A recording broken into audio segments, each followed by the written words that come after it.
Boa noite. Policial militar e ex-PM são presos suspeitos da chacina com 8 mortos numa torcida organizada do Corinthians.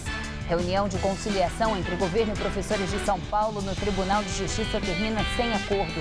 Dados da prefeitura mostram que a dengue já virou epidemia aqui na capital paulista. Pelé é internado, passa por cirurgia e não tem previsão de alta.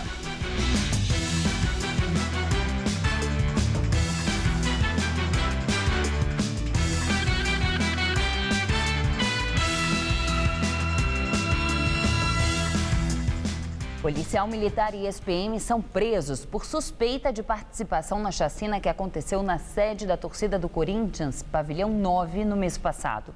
O crime deixou 8 mortos. O soldado da Polícia Militar Walter Pereira da Silva Júnior trabalhava no 33º Batalhão de Carapicuíba. O outro preso é um ex-policial. Rodney Dias dos Santos foi expulso da corporação por envolvimento com tráfico de drogas. Os nomes dos 2 presos não foram confirmados na coletiva convocada pela Cúpula da Segurança Pública do Estado. O inquérito ainda corre em segredo de justiça. A prisão é temporária por 30 dias e mais um policial militar pode estar envolvido no crime. Comprovado que praticou esse crime, ele não é um policial militar, é um bandido com farda, é um bandido utilizando farda e como tal será tratado. Na chacina, na sede da torcida Pavilhão 9 do Corinthians, 8 pessoas foram executadas a tiros em 18 de abril. Entre os mortos, 5 tinham antecedentes criminais. Segundo o secretário de Segurança Pública, Alexandre de Moraes, o ex-policial militar preso hoje é um dos primeiros integrantes da torcida organizada Pavilhão 9. O crime teria sido motivado por uma dívida do tráfico de drogas. Entre ele e o principal alvo da chacina, o presidente da torcida, Fábio Domingos. O ex-policial, ele é do sócio número 9 da Pavilhão, tendo inclusive tatuado, né, o irmão Metralha no seu corpo. É ex-policial porque foi expulso da Polícia Militar por tráfico, em virtude de participar de tráfico de entorpecentes. Esse foi o motivo da expulsão dele da Polícia Militar. E ele e a vítima principal, que agora não me recordo, o Fábio Domênico, a vítima principal, tinham uma relação de compra e venda de drogas. Os suspeitos foram identificados a partir de um retrato falado feito por uma testemunha que sobreviveu à chacina. O secretário, que no início das investigações afirmou que não havia envolvimento de policiais, hoje explicou que os indícios apareceram depois. O governador Geraldo Alckmin atribuiu à Corregedoria da PM um mérito pela prisão dos suspeitos. Para o governador, desvios de conduta não são numerosos diante do tamanho da tropa. Nós temos, só na Polícia Militar, quase 100 mil policiais. 100 mil. Se pegar, incluir Polícia Civil e Científica, mais de 130 mil policiais. E uma corregedoria muito firme. E um trabalho de investigação. Tanto é que foi esclarecido, foram presos e terão outros ainda que estão em investigação. Reunião de conciliação entre governo e professores no Tribunal de Justiça termina sem acordo. Mas os grevistas conseguiram reverter a decisão do governo do estado de não pagar os dias não trabalhados. A greve em São Paulo completou hoje 56 dias. O ato, convocado pelo Sindicato dos Professores na Praça da Sé, reafirmou apoio aos grevistas de outros estados, principalmente do Pará e do Paraná. O encontro teve adesão da CUT e de outras centrais sindicais, como a dos metalúrgicos, além de integrantes do movimento do Sem Teto. Em São Paulo, os professores pedem equiparação salarial e reajuste de 75,33%, além de melhores condições de trabalho. Mas a Secretaria Estadual da Educação afirma que nos últimos 4 anos já pôs em prática um plano de recuperação salarial e que o aumento acumulado foi de 45% no período. Outra queixa dos professores é sobre o corte na folha de pagamento pelos dias parados. A diferença nos olerites será aplicada a partir desta sexta-feira e será referente aos dias não trabalhados no mês de março, o primeiro mês da paralisação. A categoria alega que alguns docentes vão receber menos de um salário mínimo pelo pagamento daquele mês. Depois do ato, a APOESP participou de uma conciliação no Tribunal Regional do Trabalho, com integrantes da Secretaria Estadual da Educação. Alguns professores se concentraram na parte de fora do Tribunal de Justiça e fizeram barulho. A polícia acompanhou o grupo, mas não houve confusão. Após quase 2 horas de conversas, o sindicato disse que não houve acordo em relação ao aumento salarial, mas a APOESP conseguiu na justiça o direito de que os dias descontados sejam pagos. O Estado deve ser notificado hoje ainda, tá? Para fazer valer o ressarcimento. O governo de São Paulo nega a legitimidade da greve e afirma que não há o que negociar com os professores, porque o último aumento foi há 8 meses. Comandante-geral da Polícia Militar do Paraná entrega o cargo. Vinícius Kogut desistiu de permanecer à frente da corporação após o episódio que terminou com mais de 200 oficiais e professores feridos. Carlos Alberto Moreira assumirá o cargo interinamente. Depois de um dia bem frio, a madrugada será gelada em São Paulo. Os meteorologistas afirmam que a sensação térmica ficará em torno dos 10 graus.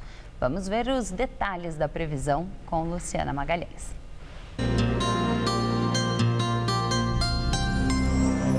Uma grande massa de ar seco de origem polar ganha força sobre São Paulo. E ela vai predominar sobre a maioria das regiões amanhã, deixando o tempo aberto com sol forte e sem previsão de chuva. Apenas o leste paulista continua com previsão de garoa pela manhã e à noite. No centro-oeste, máxima amanhã de 25 graus em Presidente Prudente e de 23 em Marília. Já no centro-norte paulista, máxima de 25 em Araraquara e também em Ribeirão Preto. E na faixa leste, temperaturas mais baixas, com máxima de apenas 21 graus em São José dos Campos. E a sensação de frio aumenta na Grande São Paulo com a chegada de uma massa de ar polar. O sol não deve aparecer muito e pode ventar. Amanhã aqui na capital, muitas nuvens no céu com previsão de chuvisco, friozinho de 19 graus. No sábado, sol entre nuvens, mas sem previsão de chuva. A máxima sobe para os 25. Mas no domingo, apesar do dia começar com sol, as nuvens aumentam e pode chover a partir da tarde com risco de temporal. Máxima de 23 graus. Agora é oficial. Dengue vira epidemia na cidade de São Paulo. A prefeitura diz ter registrado 38.927 casos confirmados nas 16 primeiras semanas do ano. Até agora, a Secretaria Municipal da Saúde confirmou 8 mortes decorrentes da doença. Outros 25 óbitos são investigados. Direto de Brasília, Josias de Souza fala sobre a aprovação do ajuste fiscal. Nesta primeira grande batalha legislativa envolvendo o pacote fiscal de Dilma Rousseff, a presidente se livrou de um vexame, mas foi por muito pouco. O placar foi apertado e houve traições generalizadas em todos os partidos ditos governistas. PT, PMDB, todos traíram. Alguns parlamentares fugiram do plenário para não mostrar a cara na vitrine. Outros foram lá e votaram contra mesmo. 2 fatores ajudaram a evitar esse fiasco para Dilma Rousseff. O primeiro foi o trabalho de articulação feito pelo vice-presidente Michel Temer. Temer entrou em áreas que um articulador político do PT não teria entrado. Ele afagou parlamentares, distribuiu cargos, fez promessas, ele diminuiu os riscos para o governo. E o segundo fator, que tem a ver com o primeiro, foram os votos que o governo obteve nos partidos que não integram a coligação governista. São partidos de oposição ou partidos que se autoproclamam independentes. Nesse universo, o governo obteve 19 votos. Sem esses votos, Dilma teria sido derrotada na Câmara dos Deputados. E parte desses votos foram obtidos por Temer. No caso mais eloquente, o vice-presidente chamou para um almoço 8 deputados do DEM, oposicionista ferrenho, e obteve 8 votos do DEM. Então, a primeira constatação a fazer é que o bloco congressual de Dilma Rousseff virou um queijo suíço, tem buraco para todo lado. E a segunda coisa é uma pergunta, é preciso responder uma pergunta. Qual será o efeito prático deste pacote fiscal? Do ponto de vista econômico, o governo diz que sem esse pacote vai ser o caos, a crise se aprofunda. E do ponto de vista político, quais serão os efeitos? Bem, os efeitos não são nada favoráveis a Dilma Rousseff. O que a presidente está fazendo é mexer em benefícios trabalhistas. E ela está mexendo não para elevar os benefícios, mas para diminuir. Ao fazer isso, ela mexe com uma clientela, com um pedaço do Brasil que normalmente vota no PT ou nos candidatos vinculados ao PT. Isso não ajuda, evidentemente, a melhorar a imagem da presidente, muito pelo contrário. Dilma hoje já não fala na televisão com receio de ser gongada por panelaços. Ela tem restringido as suas viagens pelo país com receio de ser vaiada. Se tudo der certo no Congresso, se tudo for aprovado como deseja o governo, a presidente corre o risco de se transformar numa condenada à clandestinidade do gabinete presidencial. Boa noite. CPI da Petrobras aprova a convocação de ex-deputados federais presos durante a Operação Lava Jato. Serão ouvidos André Vargas, ex-PT, Luiz Argolo, do Solidariedade, e Pedro Correia, do PP. Os três estão presos em Curitiba, acusados de envolvimento no esquema de corrupção da Petrobras. Segundo a Polícia Federal, empresas de André Vargas e do irmão dele, Leon Vargas, eram subcontratadas para fornecer material publicitário para o Ministério da Saúde e para a Caixa Econômica Federal. Vargas foi cassado no ano passado. O ex-parlamentar petista é investigado ainda por ter usado um avião alugado pelo doleiro Alberto Youssef. Luiz Argolo também é suspeito de ter ligações com Alberto Youssef. Segundo a Polícia Federal, há indícios de que o ex-deputado do Solidariedade era cliente do doleiro, repassando dinheiro de origem ilícita, intermediando contratos em empresas, recebendo pagamentos, inclusive tendo suas atividades operacionais financiadas por Youssef. Pedro Correia já cumpria pena por corrupção passiva e lavagem de dinheiro, condenado no processo do mensalão petista. Agora, na Lava Jato, o ex-diretor da Petrobras, Paulo Roberto Costa, disse que ele recebeu propina do valor de R$5.300.000. Durante a sessão da CPI, o deputado Paulinho da Força pediu a convocação do Procurador-Geral da República, Rodrigo Janot.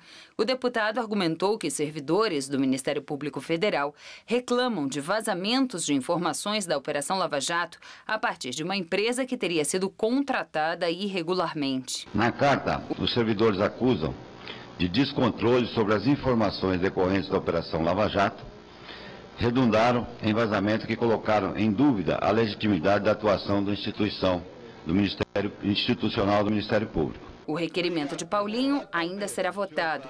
A comissão ouviu ainda o presidente da Sete Brasil, Luiz Eduardo Guimarães Carneiro. Ele disse que a Operação Lava Jato atrasa pagamentos de estaleiros e que mais de 100 mil empregos estão em risco devido à investigação. A empresa é acusada de pagar propina no esquema de corrupção na Petrobras. Taxa de desemprego sobe nos 3 primeiros meses do ano e chega a 7,9%. Os dados foram divulgados hoje pelo IBGE. A região Nordeste foi a que apresentou a maior alta. A taxa de desocupação no Nordeste, a maior do país, foi de 9,6%. Já a região Sul registrou a menor taxa de desemprego de 5,1% nos 3 primeiros meses do ano. Na análise por estados, os dois extremos ficaram com o Rio Grande do Norte, onde o desemprego atingiu 11,5%, e com Santa Catarina, onde a taxa chegou a 3,9%. Os números fazem parte da PNAD, Pesquisa Nacional por Amostra de Domicílios Contínua, que substitui a tradicional PNAD anual e a pesquisa mensal de emprego. De acordo com o IBGE, a população desocupada cresceu 23% em relação aos meses de outubro, novembro e dezembro de 2014 e 12,6% em relação aos 3 primeiros meses do ano passado. A PNAD também apontou diferenças significativas na taxa de desocupação entre homens e mulheres. No primeiro trimestre de 2015, a taxa ficou em 6,6% para homens e 9,6% para as mulheres. O desemprego para quem tem ensino médio incompleto é maior entre todos os grupos, chegando a 14%. No caso de quem tem ensino superior incompleto, o índice foi de 9,1% e para aqueles com nível superior completo, atingiu 4,6%. E agora vamos ao comentário de economia com Denise Campos de Toledo. A desaceleração da economia pegou com mais intensidade o mercado de trabalho, tanto pelo corte de vagas como pelo aumento da procura por uma colocação.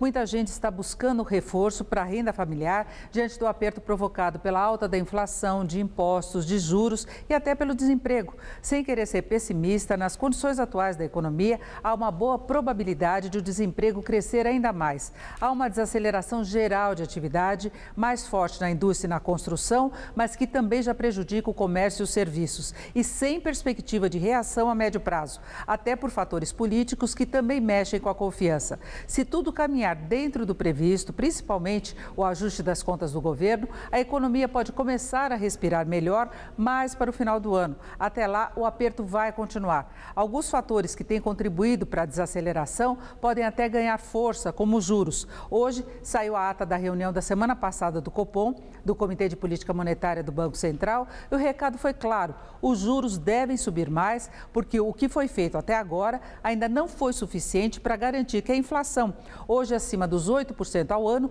caminhe para o centro da meta de 4,5% no final do ano que vem. É esse o objetivo do Banco Central. Encarece o crédito para derrubar a demanda e junto à inflação.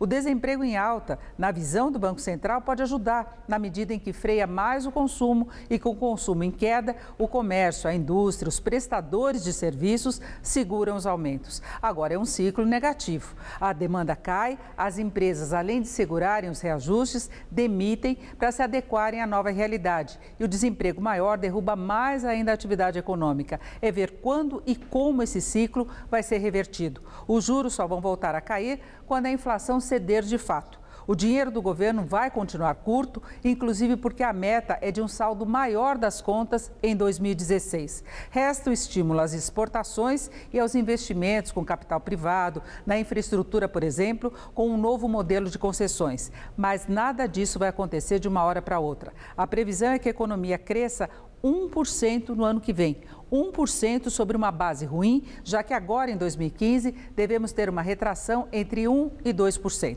Eu volto na segunda. Até lá. Pelé volta a ser internado em São Paulo. O ex-jogador, que está com 74 anos, passou por uma cirurgia na próstata na terça-feira. Ele está internado no Hospital Albert Einstein. Por enquanto, não há previsão de alta. Em novembro do ano passado, Pelé foi internado para remoção de pedras nos rins, uretra e bexiga. Após alta, ele voltou ao hospital com infecção urinária. Ele chegou a desenvolver um quadro de infecção generalizada e ficou na UTI por 15 dias. A seguir, destruição nos Estados Unidos. Tornados atingem o centro-sul do país e provocam prejuízos. O governo federal está fazendo cortes nos gastos e ajustando suas despesas às receitas, como qualquer família faz quando as despesas crescem mais do que a renda. Agora, é importante que você saiba que esses ajustes são urgentes e necessários para preservarmos as conquistas dos últimos anos. Milhões de famílias saíram da extrema pobreza. Milhões de brasileiros realizaram o sonho da casa própria. Milhões de jovens conseguiram acesso ao ensino superior e aos cursos profissionalizantes.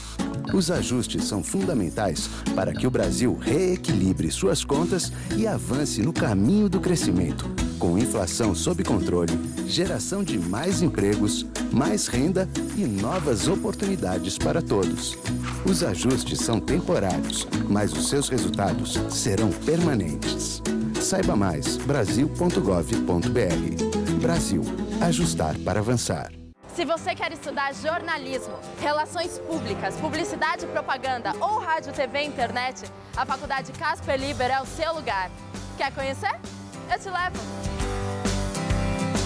Aqui a gente aprende na sala de aula e também em laboratórios de rádio, fotografia, edição de imagens e estúdios de TV. Você também pode colaborar em revistas, sites, programas de TV e rádio laboratoriais. E tem oportunidade de estágio dentro da Fundação Casper Liber. São mais de 60 anos de tradição numa localização incrível. Faculdade Casper Libero, formando os melhores profissionais da comunicação. Quer saber mais? Acesse nosso site. No Todo Seu de hoje, a diversão está garantida. E a companhia de Rony Fon também. Então, minha bonitinha, meu bonitão, vamos conferir juntos o musical de Marina e Lali, a gastronomia de Eliane Carvalho e um belíssimo desfile de moda festa. Te convido a assistir o Todo Seu, que é hoje, 10h30 da noite. Eu vou estar aqui te esperando.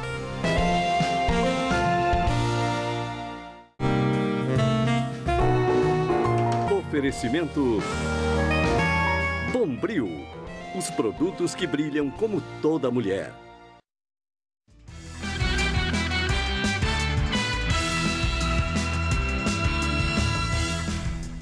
Tornados atingem o centro-sul dos Estados Unidos. Pelo menos 20 pessoas ficaram feridas. Segundo a emissora The Weather Channel, especializada em meteorologia, pelo menos 29 tornados atingiram desde ontem os estados de Nebraska, Kansas e o Texas. Oklahoma foi a região mais danificada pelo fenômeno, que chegou a áreas residenciais. O Serviço Nacional de Meteorologia declarou situação de emergência. Em Oklahoma City, foram registradas inundações por causa das fortes chuvas, que levaram ao cancelamento de todos os voos no aeroporto da cidade. Árvores e postes de energia elétrica foram derrubados. Casas também ficaram parcialmente destruídas. A presidente do Chile, Michelle Bachelet, pediu a renúncia de todos os ministros de seu governo. O anúncio foi feito ontem à noite. A presidente chilena quer trocar a equipe de governo em 72 horas. Também foram anunciadas medidas como o fim das contribuições anônimas e de empresas para campanhas políticas. As medidas são uma resposta de Bachelet aos escândalos envolvendo o filho dela e o financiamento ilegal de campanhas políticas no Chile. A popularidade da presidente, que governa o Chile pela segunda vez, despencou com as denúncias. Ela tem hoje apenas 30% de aprovação dos chilenos. Milhões de eleitores vão às urnas nas eleições gerais da Grã-Bretanha. As urnas eleitorais foram abertas às 7 da manhã e a votação foi até às 10 da noite, 6 da tarde, no horário de Brasília. O resultado oficial só será conhecido amanhã. O Reino Unido tem 45 milhões de eleitores registrados, mas lá o voto não é obrigatório. O atual primeiro-ministro, o conservador David Cameron, e o líder do Partido Trabalhista, Ed Miliband, são os principais candidatos ao cargo de primeiro-ministro. As pesquisas mostram que a disputa é acirrada e que nenhum dos partidos deve conseguir a maioria absoluta no parlamento. Por isso, a negociação de coalizões e alianças com partidos menores pode ser decisiva para saber quem será o novo primeiro-ministro. A edição das 10 do Jornal da Gazeta termina aqui. Fique agora com Rony Fon no Todo Seu. Uma ótima noite para você e até amanhã.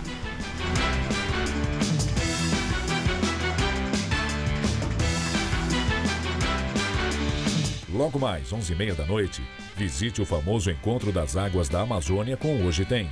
Assista agora, Todo Seu.